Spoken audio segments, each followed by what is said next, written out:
और कल की गुफ्तगू में और परसों की गुफ्तगू में मैं मुसलसल आपके सामने गुजारिश कर रहा हूं, फसाद कहते हैं अली की दुश्मनी को, इस्लाह कहते हैं अली की विलायत को। फसाद का अगर आप राग़िब इस्फ़हानी को उठाएं, अगर आप लुगात को उठाएं, डिक्शनरी को उठाएं, तो फसाद का जो तर्जमा किया गया है वो ये है कि किसी चीज को उसके मरकज से हटाने को फसाद कहते हैं। गदीर के बाद फसाद ये हुआ कि इस्लाम को उसके मरकज से हटा दिया गया। फसाद है अली की दुश्मनी का नाम, इस्लाह है अली की दोस्ती और अली की विलायत का नाम। मैंने ज़ियारत जामिया का जुमला पढ़ा कि मौला फरमाते हैं कि अपनी इस्लाह करो हमारी विलायत के साथ। अब मैं सतर कहने लगा हूं, जो बंदे पहला नतीजा सुनना चाहते हैं, मौला फरमाते हैं अपने आमाल की इस्लाह करो हमारी विलायत के साथ।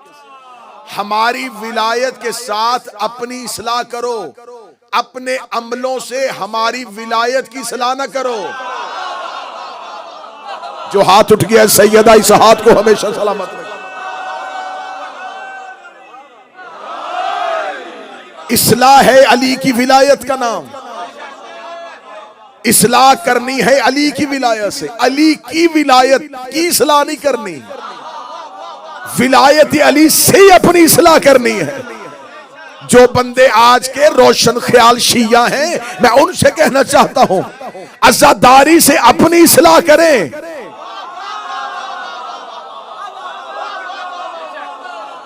आप अज़ादारी की इस्लाह न करें। आप ये ना कहें ये होना चाहिए, ये नहीं होना चाहिए। अज़ादारी से पूछें कि अज़ादार कैसा होना चाहिए। अज़ादारी आपकी इस्लाह के लिए है, विलायत अली आपकी इस्लाह के लिए। फसाद किया उसने जिसने अली को छोड़ा। कल मैंने कुरान की आयत पढ़ी, खुशकी और तरी में फसाद हो गया जब लोगों ने सकीफा बनी सादा में मिन्ना अमीर व मिनकुम अमीर कह दिया। फसाद है अली की दुश्मनी का नाम। आज किसी भी मुसलमान से जब भी पूछे ना जी इत्तेहाद बैन मुस्लिमीन के लिए, मुसलमानों के इत्तेहाद के लिए कोई एक लेक्चर दे, तो यहीं से शुरू करेगा। अल्लाह कुरान में कहता है बिस्मिल्लाहिर्रहमानिर्रहीम वातसमू बिहब्लिल्लाह, जोर से पकड़ो, मजबूती से पकड़ो अल्लाह की रस्सी को, बेहब्लिल्लाह, अल्लाह की रस्सी को। मैंने आज अगली आयत पढ़ी है, जो करीब बैठे हो, हर एक मुसलमानों को इत्तेहाद की दावत देते हुए, इत्तेहाद उम्मत की दावत देते हुए कुरान की आयत से आगाज करते हैं वातसिमू बिहब्लिल्लाह, और मजबूती से पकड़ लो अल्लाह की रस्सी को। अब हमें बताया जाए वो अल्लाह की रस्सी क्या है। हमें बताओ कि वो कौन सी अल्लाह की रस्सी है जिसे मजबूती से पकड़ना है। या तो ये कहा जाए कि कुरान ने कहा है अल्लाह की रस्सी, तो यकीनन खाना काबा में जो जंजीर लटक रही है ये अल्लाह की रस्सी होगी, क्योंकि मुझे हजरत आदम से लेके खातम तक, खातम से लेके 11वीं हुज्जत तक, 11वें से लेके 12वें की गैबत सुगरा, गैबत सुगरा से लेके गैबत कुबरा तक हमें तो आज तक नजर नहीं आया कि आसमान से लैलतुल कदर में कोई रस्सी लटक रही हो और उसे कहा हो कि इस रस्सी को पकड़ लो, इस रस्सी को मजबूती से थाम रखो। खुदा ने बेहब्लिल्लाह कहा है कि मजबूती से थाम लो अल्लाह की रस्सी को। वो अल्लाह की रस्सी कौन सी है? क्या वो नमाज है? क्या वो रोजा है? क्या वो ज़कात है? क्या वो हज है? मदीने की मस्जिद में एक शख्स ने नबी से पूछा या रसूल अल्लाह मा हब्लिल्लाह, हमें बताइए अल्लाह का हब्ल क्या है, या अल्लाह की रस्सी क्या है। इतना कहना था या रसूल ने मजमे से अली को उठाया, अली को मिंबर के करीब बुलाया, अली का हाथ पकड़ रसूल ने उठाया, फरमाया हाज़ा अली हब्लिल्लाह, ये अली अल्लाह की रस्सी है, ये अली अल्लाह की रस्सी है। खुदा कुरान में कह रहा है अली वलीउल्लाह पढ़ लो ताकि फिरकों में ना बटो।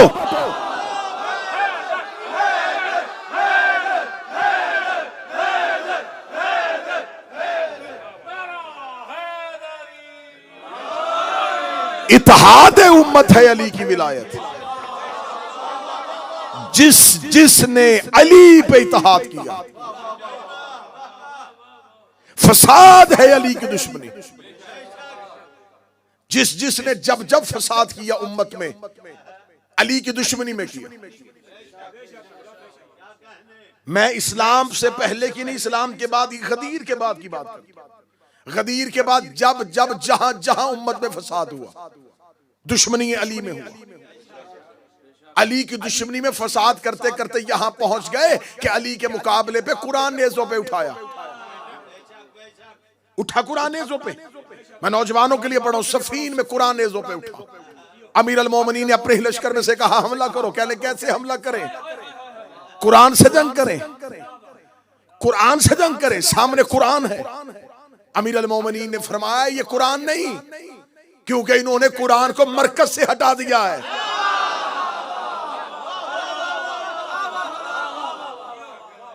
ये कुरान नहीं है, क्योंकि ये कुरान को उसके मरकज से हटा रहे हैं, ये फसाद कर रहे हैं।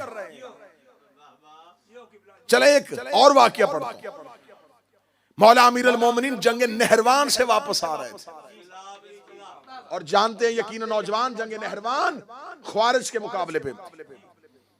ख्वारिज कौन थे? ख्वारिज जाके नहजुल बलागा उठाइएगा, ख्वारिज की निशानियां पढ़िएगा, ख्वारिज की निशानियां पढ़िएगा, फिर आपको अपने ही मुल्क के मीडिया पे नजर आएंगे कुछ चेहरे। ख्वारिज की निशानियां जो है वो निशानियां क्या थी? लंबी दाढ़ियां, माथे पे सजदों के निशान, हाथों पे तस्बीहां, नमाज के पाबंद, अहकामात इलाहिया को बजा लाने वाले, इतनी कसरत से इबादत करते थे। इन्हें खबर थी कि दुनिया अली की तरफ माइल हो रही है अली की इबादत की वजह से। इन्होंने अपना एक आबिद और एक जाहिद चेहरा जमाने के सामने पेश किया, लेकिन अंदर दुश्मनी अली थी। मौला अमीर अल मोमिनीन ने इनके साथ एक जंग लड़ी। नहरवान एक नहर, दो नहरों के दरमियान वो जंग हुई थी, इसलिए से नहरवान कहा जाता है। मौला अमीर अल मोमिनीन ने उस जंग में जाने से पहले कहा था ये जितने भी ज्यादा हैं इनमें से 9 से ज्यादा बचेंगे नहीं, हमारे 9 से ज्यादा मरेंगे नहीं। इसे कहते हैं अली। इनके 9 से ज्यादा जिंदा नहीं रहेंगे, हमारे 9 से ज्यादा मरेंगे नहीं। मौला अमीर अल मोमिनीन जंग नहरवान से वापस पलट रहे थे। पलटते हुए अली बगदाद के करीब एक जगह है, उस मस्जिद को आज भी कहते थे मस्जिद बरासा। वहां पर अमीर अल मोमिनीन पहुंचे, ज़ोहरैन का वक्त था। अली ने जोहर की नमाज पढ़ी। जोहर की नमाज पढ़ने के बाद जोहर की नमाज अदा हुई। अमीर अल मोमिनीन ने कहा उठो यहां से चलें। लश्कर ने कहा या अली असर की नमाज। अली ने फरमाया यहां असर की नमाज नहीं होगी, क्योंकि हम बाबुल की सरजमीन पे आ गए। इस सरजमीन पे नबी और नबी के वसी नमाज नहीं पढ़ेंगे। ये कहना था मौला अमीर अल मोमिनीन था। मौला के लश्कर में जुमला ज़हन में रखना कि इस्लाह करो अपने अमाल की अली की विलायत के साथ। लोग अली के लश्कर में या अली हमें नमाज पढ़ने दीजिए। फरमा मैं कह रहा हूं कि यहां नमाज नहीं होगी। फौरन इब्लीस ने अली के लश्कर में एक खबर आम कर दी। देखा नहरवान में नमाजियों से लड़के आया और अपने ही लश्कर को नमाज नहीं पढ़ने दे रहा। 100 के करीब दस्ता अली के सामने से निकल गया। या अली हम तो नमाज अदा करेंगे। फरमाया तुम्हें करनी है तो करो, मैं यहां अदा नहीं करूंगा। मौला अली के लश्कर में एक शख्स है जवेरिया। वो कहता मेरे जहन में ख्याल आया कि इन 100 के साथ नमाज पढ़ूं या अली के पीछे जाऊं। कहता अगले ही लम्हे में मैंने सोचा पढ़नी अल्लाह की है और ये अल्लाह का वली है। अमा अपनी इस्लाह करो अली की विलायत के साथ। नमाज है अल्लाह की, यह है नुमाइंदा इलाही, इसे छोड़ के कैसे नमाज पढ़ो। जवेरिया कहता है कि मेरा दिल बार बार डगमगाए, कभी जाए अल्लाह की तरफ,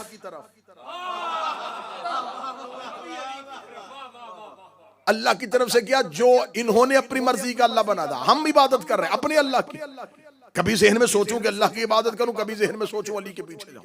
आखिर में ये बात इस नतीजे में पहुंच गया कि मुझे अली के पीछे जाना चाहिए। जवेरिया कहता मैं भी घोड़े पे बैठा, अली के पीछे मैंने चलना शुरू किया। अमीर अल मोमिन ने मस्जिद बरासा से बाहर अपना घोड़ा निकाला, अली ने सरपट अपने घोड़े को दौड़ाया। घोड़े को दौड़ाने के बाद बाबल के बाहर अली का लश्कर जा रहा था, अली अपने घोड़े को लेके जा रहे थे। जवेरिया कहता मैं ज़हन में मुतमिन होकर जा रहा था, कुछ नहीं होता, नमाज रह भी गई है, लेकिन जा तो अली के पीछे रहा, नमाज रह भी गई है, जा तो अली के पीछे रहा हूं। अब मेरे इस अमल की जिम्मेदारी अली के कांधों पे है, अली के कांधों पे, अली के कांधों पे है। मैं जुमला दुआए ज़हरा नॉर्थहैम्पटन में वाकया नहीं पढ़ने लगा, मैं पूरी दुनिया में एक पैगाम नशर करने लगा हो। जवेरिया कहता मेरी नमाज में ताखीर हो गई थी, लेकिन मैंने कहा हो गई है, लेकिन मेरा इमाम तो जानता है कि मेरी नीयत क्या है, मेरा इमाम मेरी नीयत जानता है। मैंने अपनी नमाज में ताखीर करवा ली, अली को ना छोड़ा। मैंने नमाज में देर करवा ली, अपने इमाम को ना छोड़ा। मैंने नमाज में देर करवा ली, अपने इमाम को ना छोड़ा, क्योंकि मैं नुसरत इमाम के लिए घर से निकला था। और शियो मातम नुसरत इमाम है।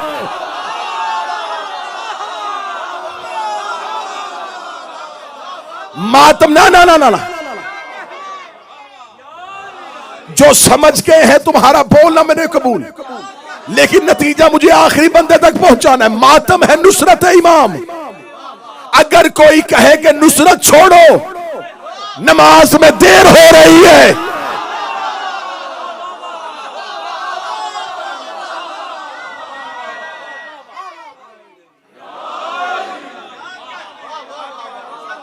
नीयत इमाम जानता था कि मातमी भी नमाज नहीं छोड़ रहा, लेकिन क्योंकि उस वक्त वो नुसरत में खड़ा हो चुका है। जवेरिया कहता मेरे जहन में ख्याल आया कि नुसरत इमाम के लिए घर से निकला हूं, जंग करने निकला था ना, इमाम के लिए निकला था, नुसरत के लिए निकला था। तो कहता मैं नुसरत के लिए घर से निकला हूं, तो कहीं नुसरत में फर्क ना आ जाए, ये ना हो कि मेरी नुसरत में फर्क आ जाए और मैं इमाम को छोड़ दूं। वो कहता मैंने कहा देर हो रही है, लेकिन इमाम तो जानता है। जवेरिया कहता मैं घोड़ा दौड़ाता आ रहा था और आसमान को देखता जा रहा था। यकलख्त आसमान पे शाम की सुर्खी छा गई, आसमान पे शफक की सुर्खी छा गई, मगरब का वक्त करीब आ गया। जवेरिया कहता मेरा दिल डोलना शुरू हुआ कि सिर्फ मेरी ही कज़ा नहीं हुई, अली ने भी अपनी असर कज़ा कर ली। अली की भी असर कज़ा हो गई, अली की भी असर कज़ा हो गई, अली की भी असर कज़ा हो गई। जुमला ज़हन में रखना, इस्लाह करो अपने अमलों की हमारी विलायत के साथ। जवेरिया कहता कि अमीर अल मोमिनीन ने अपने घोड़े को रोका और मैंने आसमान की तरफ देखा, आसमान पे अंधेरा छाने के करीब आ गया, सूरज गरूब होता हुआ मगरब के सर रखा था। जवेरिया कहता मौला ने फरमाया जवेरिया जल्दी कर मेरे लिए वजू के लिए पानी लेके आ। जवेरिया कहता मैंने पानी मौला के किया, मौला का जवेरिया अजान दे। मैंने कहा मौला मगरब का वक्त हो गया है, मौला मगरब का वक्त हो गया है, मौला का असर अभी नहीं पड़ी थी या मगरब का वक्त हो गया है। इमाम ने कहा क्यों मगरब का वक्त हो गया है? जवेरिया कहता मौला सूरज चला गया। इमाम ने मुस्कुराते कहा जवेरिया तू सूरज का गुलाम है या अली का गुलाम? तू सूरज का गुलाम है या अली का गुलाम है? जवेरिया कहता इधर अली ने यह जुमला कहा, डूबता हुआ सूरज।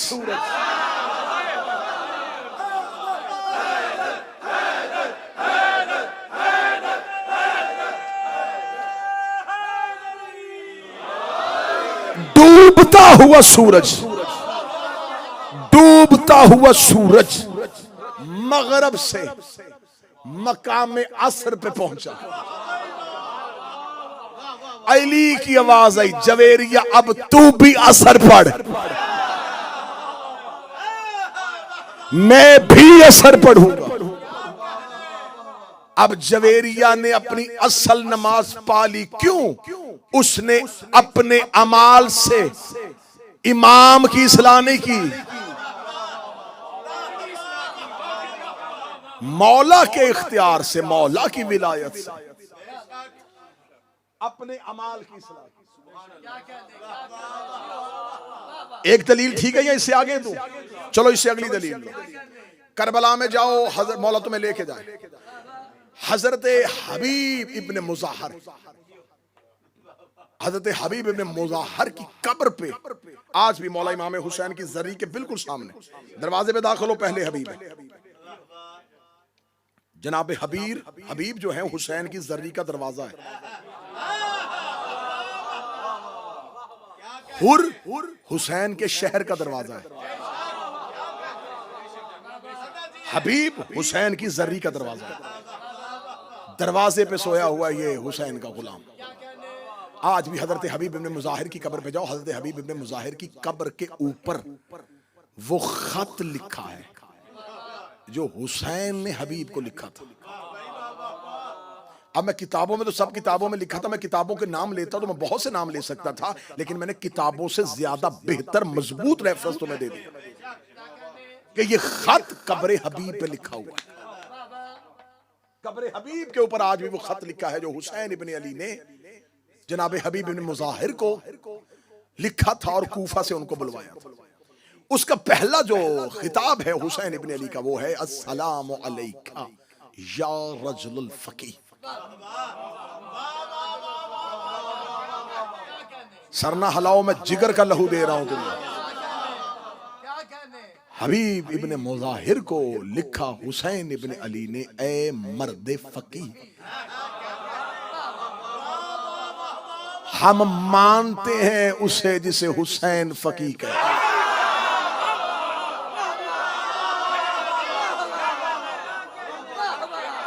हमसे ज्यादा विलायत फकीह का कौन कायल?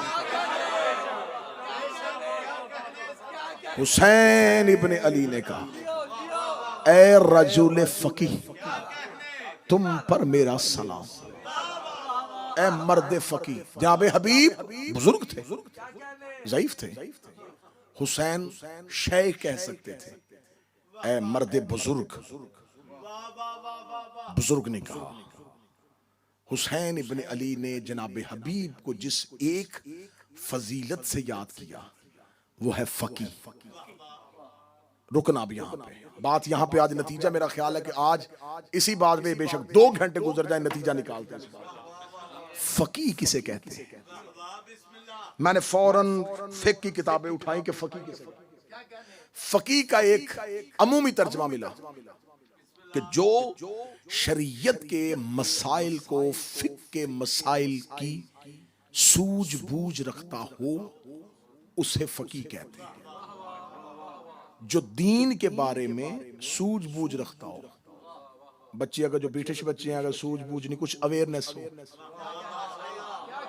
दीन के बारे में अवेयरनेस हो, उसको पता हो कि ये क्या है, इसके इस मसले का हल क्या है, उसे फकीह कहते हैं।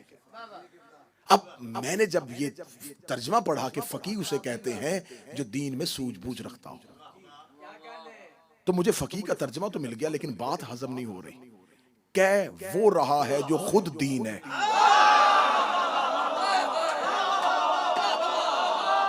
क्या वो मौला हुसैन सलाम।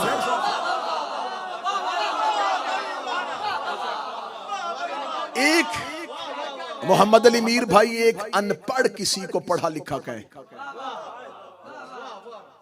पढ़ा लिखा किसी को पढ़ा लिखा कहे, अवाम किसी को मौलाना कहे, ये और है। मौलाना किसी को मौलाना कहे, आलिम किसी को आलिम कहे,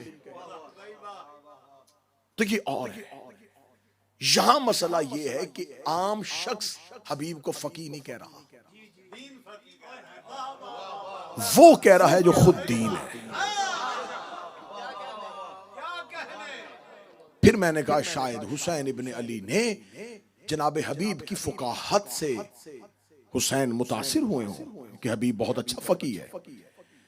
बादशाह हुसैन की इज्जत कसम, मैं हूं तो इमाम हुसैन का सबसे छोटा जाकर, मैंने असहाबे हुसैन पे लिखी हुई छोटी सी किताब से लेके बड़ी किताब तक हर एक किताब को खंगाला। ये राज मुझे 2 साल पहले मिला था जब मैंने असहाबे हुसैन पे एक अशरा पढ़ा था।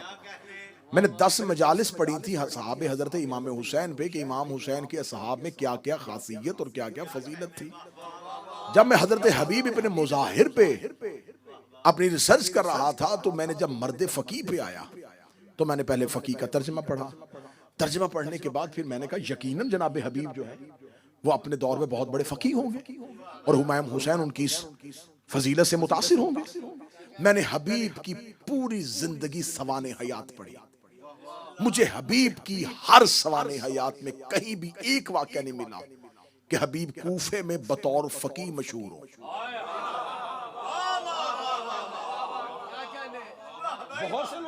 बहुत से लोग थे, मुफस्सिर कुरान भी थे, बहुत से लोग थे, लेकिन जनाब हबीब फकीह के लिहाज से अपने शहर में मशहूर ही नहीं थे। तो जब हजरत हबीब फकीह के लिहाज से मशहूर नहीं थे, हुसैन ने मर्द फकीह क्यों कहा? फिर मैंने ढूंढना शुरू किया कि शायद फकीह उस दौर में इसका तर्जमा और हो और इस दौर में और हो। मुझे फकीह का तर्जमा ढूंढते ढूंढते ढूंढते मरअशी नजफी कुम में आलिया के जनाब मासूमा के हर्रम में मदफन वो आलिम दीन जिसने पूरी जिंदगी हर्रम मासूमा में नमाज पढ़ाई, जिसकी लाइब्रेरी आज भी तौलाब कुम के लिए एक इदारा है। सबसे बड़ी लाइब्रेरी मजहब जाफरिया के उलमा में से आकाए मराशी की है। मराशी ने फकीह की तारीफ करते हुए इन तमाम तारीफों से अलहदा एक इस्तिलाह पेश की। उन्होंने कहा फकीह उसे कहते हैं जिसके सामने एक वक्त में दो अमल आए और उससे ये खबर हो कि इनमें से पहले क्या करना है।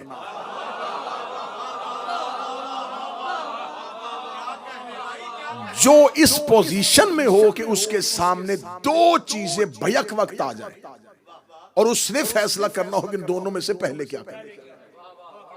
मसलन एक शख्स नमाज पढ़ रहा था या पीछे से किसी शख्स ने कहा कि मैं मर रहा हूं। अब अगर वो उसे बचाने के लिए जाएगा तो नमाज चली जाएगी। अब इस लम्हे वो फैसला कौन करेगा कि मुझे नमाज बचानी है या उस शख्स को बचाना है, डूबते हुए शख्स को बचाना है या इबादत करनी है, मुझे अपना रोजा बचाना है या किसी इंसान के सामने उसकी इज्जत और जान को बचाना है। मुख्तलिफ दो इबादतें एक वक्त में इकट्ठी हो जाएं, फकीह उसे कहते हैं जो दोनों में से एक को चुने। अब ये काम आम इंसान नहीं कर सकता, नहीं कर सकता। कोई आम इंसान फौरन नहीं पूछ सकता। हमें छोटा सा भी मसला आ जाए हम जल्दी से अपने से बेहतर जाने वाले की तरफ रुजू करते कि मुझे बताएं हमें अब इसमें से क्या करना चाहिए। अब एक वक्त में दो इबादतें इकट्ठी हो जाएं और उसमें से एक का इंतखाब करें, उसे कहते हैं फकीह। बात ज़हन में रखनी है, इस्लाह करो अपने अमलों की हमारी विलायत है। दो चीजों को एक वक्त में। मैंने जब ये तर्जमा पढ़ा तो मैंने कहा ये तर्जमा बहुत अच्छा है। अब मुझे हबीब की जिंदगी पढ़नी है। अब मुझे देखना है कि हबीब की जिंदगी में वो कौन सा अमल था जिसमें हबीब ने बैक वक्त दो चीजों में से किसी एक का इंतखाब किया हो। सवाने हयात को खोला, हबीब का बचपन पढ़ा, हबीब की जवानी पढ़ी, हबीब की रसूल से मोहब्बत, हबीब की अली से मोहब्बत, हबीब की हसन से मोहब्बत, हबीब की हुसैन से मोहब्बत। कूफा में जनाब हबीब के पूरी की पूरी सवाने हयात, जनाब हबीब की जिंदगी के मुकम्मल हालात का बगौर जायजा लेने के बाद मुझे कहीं भी ऐसा नहीं मिला हबीब की जिंदगी में कोई ऐसा वाकया रूनुमा हुआ। लेकिन जब मैं पहुंचता पहुंचता असरे अशूर पे पहुंचा, सुनना सुनना सुनना सुनना नतीजा सुनना, असरे अशूर पे पहुंचा तो अब दो लोग हैं जो नुसरत इमाम के लिए कूफा से एक ही वक्त में आए हैं। एक जनाब सईद इब्ने अब्दुल्ला और एक जनाब हबीब इब्ने मुज़ाहर। ये दोनों आ गए हैं, करबला में मौजूद हैं। इमाम हुसैन अलैहिस्सलाम नमाज ज़ोहर के लिए उठे और इमाम हुसैन लश्कर से कहा कि बाजमात नमाज अदा करेंगे। फौरन लश्कर हुसैन के पीछे नमाज अदा करने के लिए खड़ा हुआ। हुसैन मासूम है, जो पीछे खड़े थे वो ना इमाम है ना इस्मत के दर्जे पे। कोई भी फुरात की तरफ वजू के लिए नहीं भागा।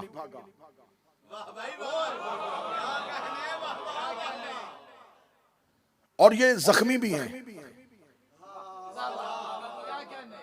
इनमें से कुछ तीरों के साथ जख्मी हो चुके हैं, बदन पे खून है।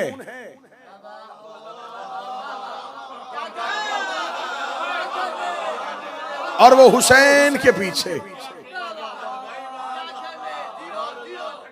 अतात हुज्जत के लिए खड़े हो रहे हैं। जनाब सईद ने हजरत हबीब से कहा हुसैन का दुश्मन बड़ा शातिर और मलाउन है। ये इंतजार कर रहा है कि हुसैन नमाज बाजमात करवाएं, और हमें खौफ है कि ये मलाउन नमाज हुसैन का एहतराम नहीं करेंगे और ये नमाज पे हुसैन पे हमला कर देंगे। हबीब ने सईद से पूछा फिर क्या करना चाहिए? उसने कहा क्या ही अच्छा हो कि हम बवक्ते नमाज इमाम हुसैन के दिफा के लिए आगे खड़े हो।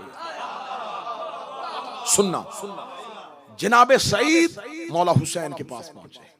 इतनी जुर्रत भी नहीं कि आके इमाम से कहें कि मौला, क्योंकि वो इख्तियार इमाम से वाकिफ है कि हमारे इमाम को हमारे दिफा हम इमाम के सामने जिरा बन के खड़े हो। अब डर भी रहे हैं और अपने दिल के हालात भी बताने हैं। इसे कहते हैं हुज्जत के नौकर, इन्हें कहते हैं अलैहिस्सलाम। आके जनाब सईद ने ये नहीं कहा कि मौला हमें डर है कि कहीं दुश्मन आपको कत्ल ना कर दें तो मैं आपके आगे खड़ा हो जाऊं। इसे भी तौहीन समझ रहे थे। आके इमाम के सामने कहेंगे मौला एक शरई मसला पूछना है। इमाम ने फरमाया कौन सा मसला? जनाब सईद ने कहा मौला अगर कोई खाना काबा का दिफा करता हुआ काबे को पुष्ट दिखाए। कहां चले गए हो यार? हुसैन का वास्ता जागो। अकलीम भाई, अगर कोई दिफाए काबा करता हुआ खाना काबा को पुष्ट दिखा दे तो ये उसका अमल क्या होगा? इमाम उसके अंदर का सवाल जान गए। इमाम का जवाब सुन गया। इमाम ने कहा हां, अगर मकसद दिफाए काबा हो तो इस अमल की जजा उससे भी ज्यादा बेहतर है। जब इमाम ने इजाजत दे दी तो जनाब सईद ने कहा मौला मैं चाहता हूं जब आप नमाज पढ़ाएं तो मैं आपके आगे खड़ा हो जाऊं। हुसैन इब्ने अली ने जनाब सईद को इजाजत दी। हुसैन ने मुसल्ला इमामत पे आके अल्लाहु अकबर कहा। जनाब सईद कदमों के फासले पे नहीं, इंचों के फासले पे बिल्कुल हुसैन इब्ने अली के आगे खड़े हो गए, एक दीवार बन के। इधर हुसैन ने जोहर की नमाज के लिए अल्लाहु अकबर कहा। सईद वहीं का वहीं खड़ा दुश्मन की तरफ देख रहा था। दुश्मन टीलों पे आए। दुश्मन ने हुसैन को नमाज पढ़ाते देखा। उसका मौका अच्छा है, इन्होंने कमानों में तीर डाले। जनाब सईद सामने सीने को सपर करके खड़े हो गए। तीर आते रहे, सईद रोकते रहे। तीर आते रहे, सईद रोकते रहे। तीर आते रहे, सईद रोकते रहे। इधर मौला हुसैन ने पहली रकत मुकम्मल की, दूसरी रकत मुकम्मल की, तीसरी रकत मुकम्मल की। इधर हुसैन आखिरी रकत के रकू में थे। ये सईद सामने खड़े थे। इतने तीर लग गए थे सईद के बदन पे कि अब सईद पे खड़े होने की शक्कत नहीं थी। इधर हुसैन ने रकू से अपना सर उठाया, या हुसैन का सर उठ रहा था और सईद का जिस्म जमीन पे गिर रहा था। अब पीछे खड़े थे हबीब इब्ने मुसाहिर। सईद ने हुसैन से इजाजत मांगी थी, हबीब ने इजाजत नहीं मांगी। जो समझ गए हो तुम्हारी जुर्रतों को सलाम। सईद ने इजाजत मांगी थी, हबीब ने इजाजत नहीं मांगी थी। इधर सईद का बदन करबला में गिर रहा था, हुसैन रुकू से उठ रहे थे। अब हबीब ने ज़हन में सोचा अगर सईद गिर गया और एक तीर भी हुसैन तक पहुंच गया हमारी वफा में फर्क आ जाएगा। हबीब ने वहीं से अपनी नमाज तोड़ी और आके हुसैन के सामने खड़े हो गए। हुसैन को खबर थी कि अगर मैंने हबीब को यह जुमला ना कहा कल को मौलवी भौंक देंगे। वो हबीब की नमाज ही नहीं हुई, इसलिए हुसैन ने बुलाने से पहले कह दिया ए मर्दे फकीर।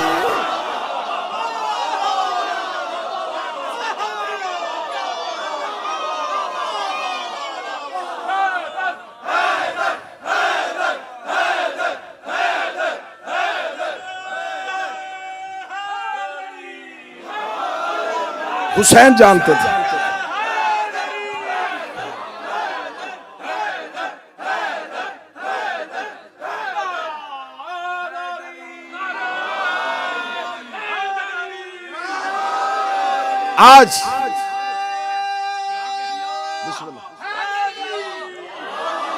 आज मौरख लिख देता कि हबीब की करबला में एक रकत रह गई थी।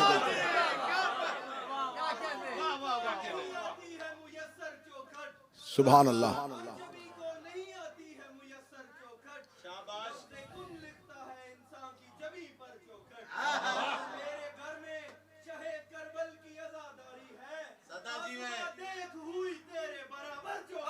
हाँ या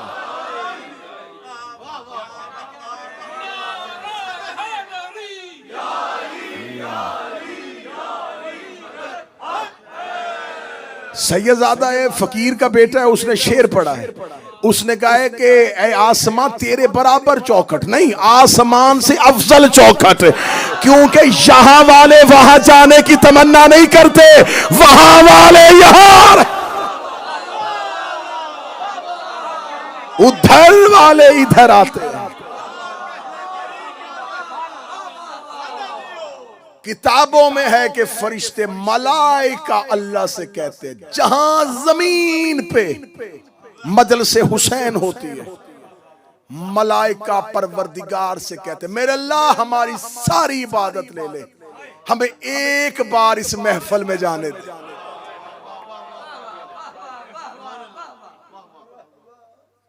ये मलाइका की सजदागाह है। बादशाह हुसैन इन हाथों को सलामत रखे।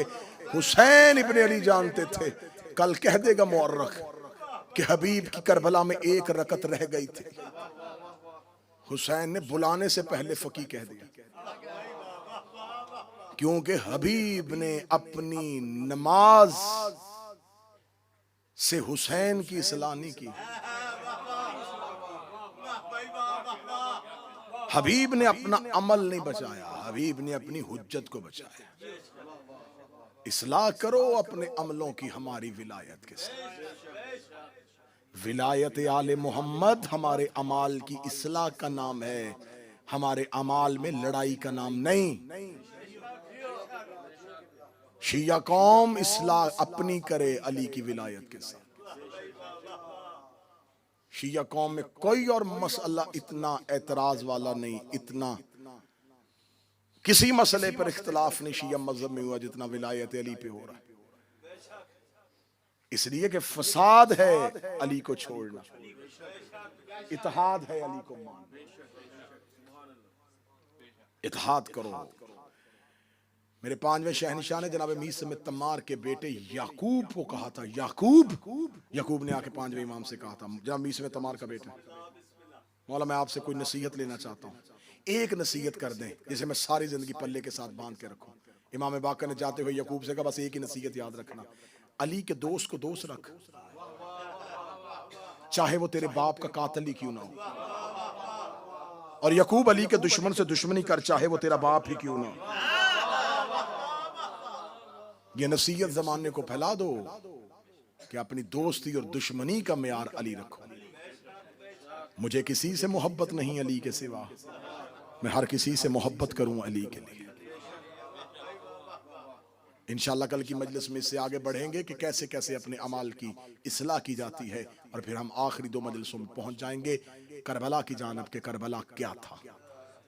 करबला तहरीक थी, करबला जंग थी, करबला वाकया था, या करबला लड़ाई थी? राज़े करबला कल की और परसों की मजलिस में अया किए जाएंगे कि आखिर करबला क्या थी।